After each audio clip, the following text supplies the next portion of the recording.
లేదు జయంతి, ఇప్పటి వరకు ఆనందిని కలవలేదు. అదేంట్రా, ఏమైనా గొడవ పడ్డారా? అదేం లేదురా, హాస్పిటల్కి వెళ్ళొచ్చిన దగ్గర నుంచి అసలు నాతో మాట్లాడట్లేదు, కలవట్లేదు. ఆనంద్ నిన్ను చూడకుండా ఉండలేదన్నా. ఇలా తప్పించుకుంటుందంటే ఖచ్చితంగా ఏదో ఉంటుంది. అశ్విన్ అసలే కంగారు పడుతుంటే నీ మాటలతో ఇంకా కంగారు పెడతావెందుకు? అశ్విన్, హాస్టల్కి వెళ్ళి చూసావా? పొద్దున నేను అమ్మ వెళ్ళాం.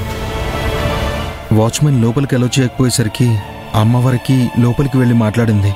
ఎవరితోనూ చెప్పుకోకుండా అసలేం చేద్దాం అనుకుంటుంది?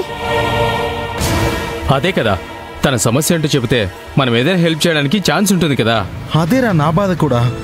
ఆనంది వాళ్ళ అన్నయ్య అశోక్కి కాల్ చేసి ఆనంది ఆరోగ్యం బాగుపడే వరకు కొన్నాళ్ళు మీ ఇంట్లోనే ఉంచామని అడిగాను. తను ఒప్పుకున్నాడు. సరే, మీరెళ్ళి వర్క్ సంగతి చూడండి. అశోక్ హాస్టల్కి వెళ్ళాడో లేదో ఫోన్ చేసి కనుక్కుంటాను. రే, నిన్ను నువ్వు కంపెనీకి వచ్చి ఆర్డర్ పూర్తి చేయకుండా వెళ్ళినందుకు మిత్ర కరుణాకర్ నీ మీద పీకుల్లోతు కోపంలో ఉన్నారు. మళ్ళీ నువ్వు ఇప్పుడు ఫోన్లో మాట్లాడడం ఆ కరుణాకర్ కంటపడింది అనుకో, కడుపు మంటతో నీ ఉద్యోగం పోగొట్టేస్తారు. ఏమైనా చేసుకొని నాకు ఆనందే ముఖ్యం.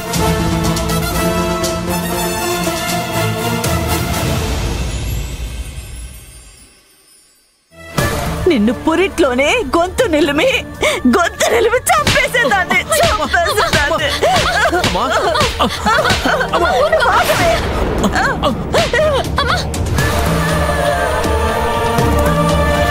నన్ను క్షమించిన. నిన్ను క్షమించవరా?